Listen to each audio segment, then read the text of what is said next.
Hello and welcome back to Module 4, Lecture 2 for Community Health Advocacy and Social Movements. This is part 3 of the lecture. In our last slide of part 2, we were talking about mental illnesses and specific situations that pertain to women with mental illness and mental health.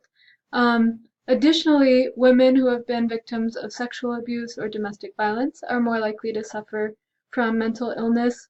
This is definitely also the same for men. That link has been established of sexual abuse, domestic violence with mental health issues. So according to your Nancy Niles textbook, it's just a more frequent occurrence in women.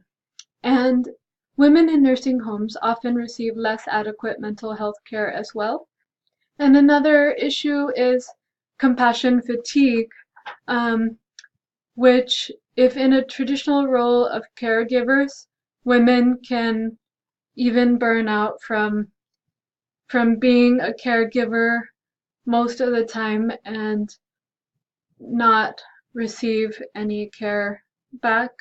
So this can also be a source of depression or other kinds of issues.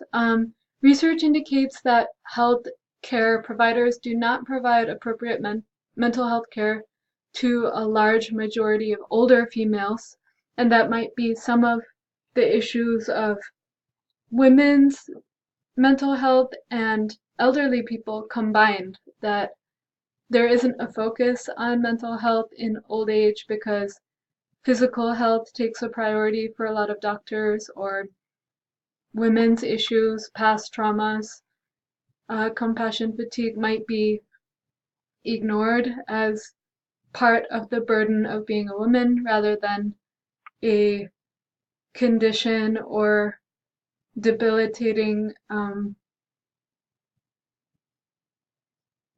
issue that needs to be taken care of. So mental illness for people experiencing homelessness. According to Nancy Niles, approximately 25% of homeless population have a mental health issue. 1 in 4 people, so that's a huge number of people. And I think in one of the videos I sent you, it shows the number of an estimate of incarcerated people who have mental health issues as well. Data shows that mental health issues and substance abuse are common. Lack of stability decreases ability to seek adequate mental and general health care. Mental illness in veterans. This is a big topic also in your trauma module in your other class. In 1989, the National Center for Post-Traumatic Stress Disorder was created within the VA Veterans Administration hospitals system to address the needs of the military-related post-traumatic stress disorder, PTSD. Mental health issues are the leading cause of hospitalizations for active duty military. According to recent research, military suicides are the result of untreated mental illnesses. And it doesn't mean that they were born with it, or PTSD is acquired from a traumatic event. So many of these, what we call mental illness, are conditions of the mind or of the spirit or whatever you want to call it that arise during the active duty or from a particular experience or daily exposure to traumatic experiences. So often veterans, active duty military, do not seek help, again due to stigma. We've been talking about stigma in this lecture. There are new military healthcare models to ensure that mental health services are being offered confidentially to allay these fears. Mental health and disasters. And I think some of the relationship there is close, that people experiencing disasters often, or complex emergencies, as we talked about in the other class, war and who are civilian population in an area of war. Sometimes they have similar issues that you can think of for veterans, PTSD, they've seen or witnessed or experienced direct gun violence or bombs or things like that. So disasters can impact communities and their citizens.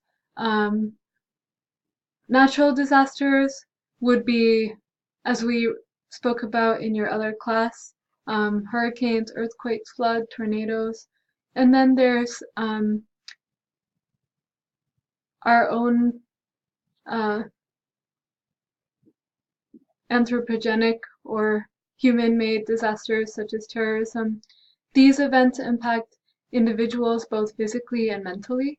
Individuals may experience feelings of shock, disbelief, grief, anger, guilt, helplessness, and emotional numbness. So similar to what you might have imagined for PTSD. Research suggests that a focus on basic needs and physical health are prioritized over the long-term mental health issues in areas of emergencies and disasters. And this is definitely a pattern in humanitarian aid or emergency relief in natural disasters and war zones, is that basic needs are met, but then sort of when the aid organizations pull out, there's no infrastructure there for mental health. So Hurricane Katrina, at least 1 million individuals, including 370,000 school-age children, were displaced. If you remember, it was a hurricane in the state of Louisiana. I believe it was in 2005. Many were evacuated throughout 46 states. Parents were anxious due to destruction of residences. Their own homes, their cars were gone, their whole neighborhood was devastated for many communities, and the stress of starting a new life was overwhelming. CDC surveyed Hurricane Katrina survivors in October of 2005 and found that 50% needed mental health services and 33% needed an intervention, with only 2% actually receiving assistance. The ADA and mental health. So American Disabilities Act, sorry, here it is, I spelled it out, defined mental impairment as mental or psychological disorder, organic brain syndrome, emotional or mental illness, specific learning disabilities,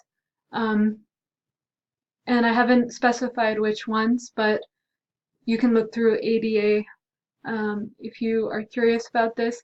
The American Disabilities Act was enacted to require the accommodation of individuals with these issues in workplaces, city planning, and educational facilities.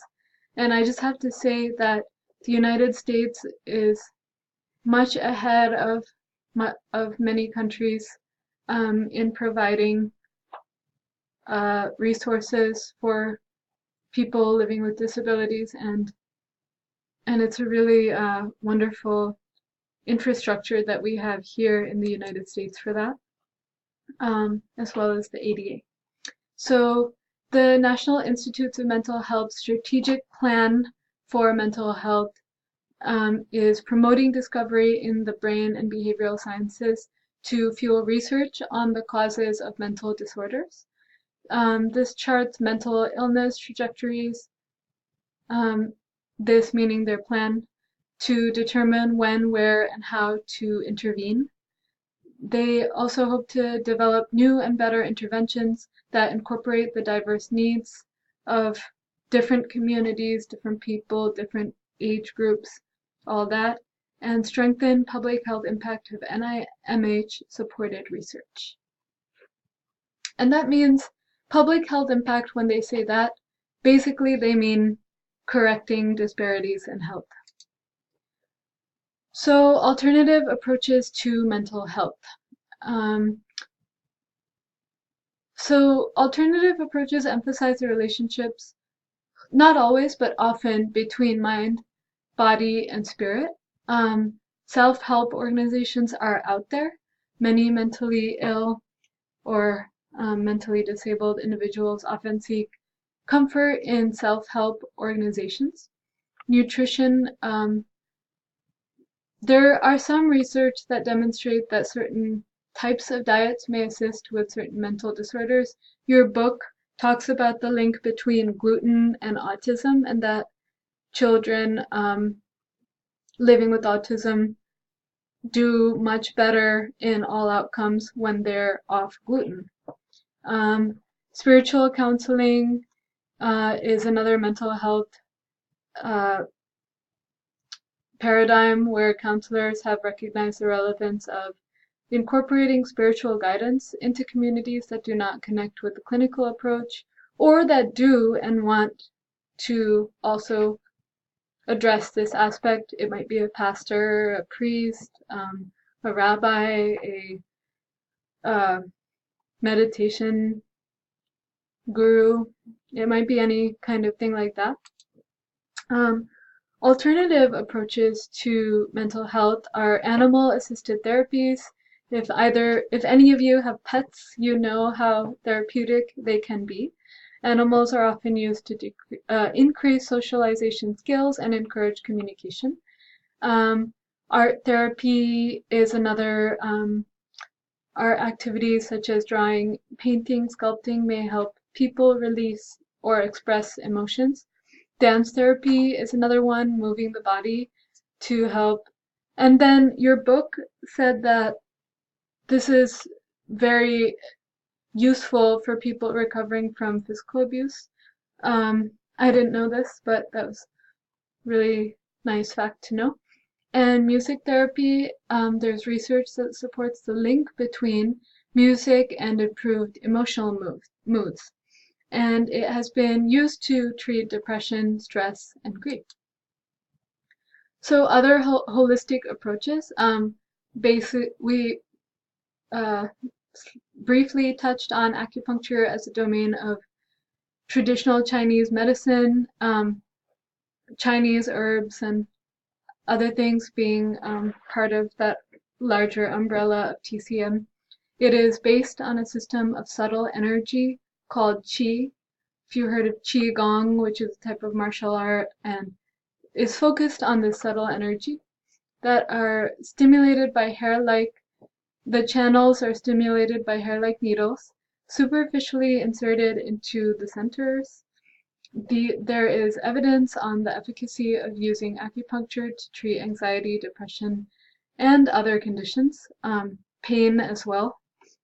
Ayurveda, traditional medicine of India, incorporates diet, meditation, herbal medicine, and nutrition into daily practices.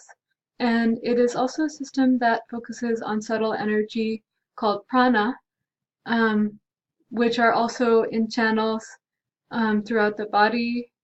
Yoga is a sister science of Ayurveda and focuses on the relationship between breath and the state of mind to reduce anxiety, depression, and other disorders through daily practices. Again, it's an observational science, so noticing through experience that our breath has a direct connection to the state of mind, that each emotion produces a different breathing pattern. So that is yoga and Ayurveda. Indigenous practices include a huge variety of rituals, prayers, herbal medicine, and other healing practices. An example is sun dance. A classmate of mine from my bachelor program told me about sun dance and just the intense nature, but also the healing practice of this very intense dance, community dance. So it's a very physically demanding and difficult but rewarding experience. So we'll end here for now. We'll see you in part 4 of this lecture. So if you haven't read chapter 13, please take a look, and we'll see you next time.